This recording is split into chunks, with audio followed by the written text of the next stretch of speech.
After the opening statements are completed, comes that portion of the mediation that is referred to as gathering information. Now, this is again, a rather free-form exchange between the two sides to the mediation, and the mediator will often step in to talk about the process.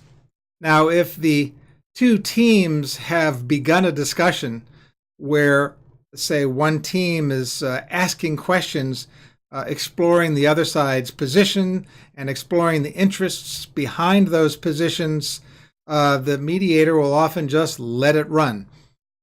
So this is the part of the competition where your questions and your active listening skills will be fully on display.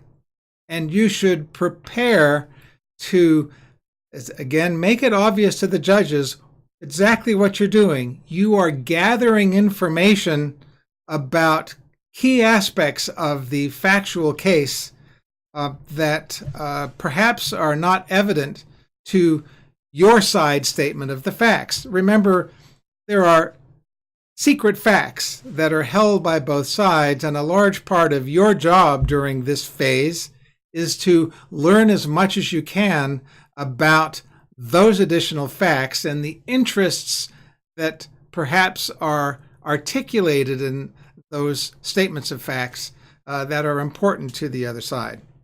Again, use active listening skills. If you're asking questions and gathering information, listen hard. Be very careful in the exact understanding of the answers that you're hearing, and confirm that understanding with the other side as you go along. Now, ask the mediator to assist in this process and to help keep track of the issues that are discussed.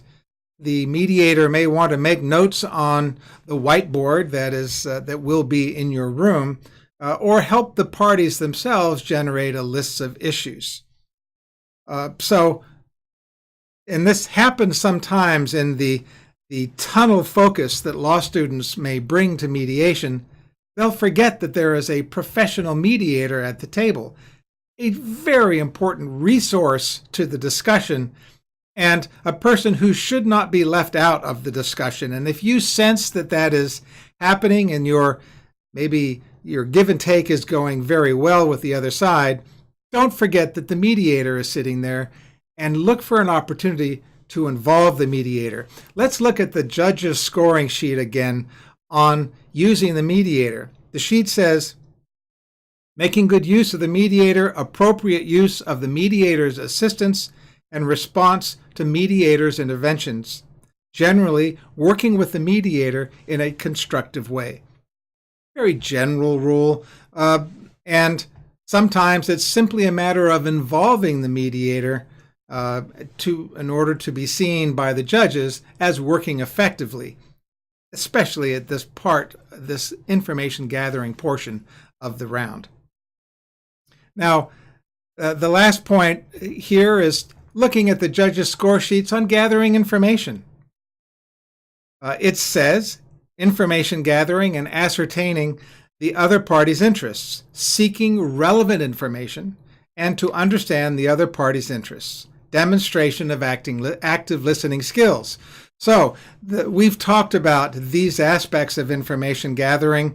It is an opportunity to ask careful questions, to listen and engage with the other side.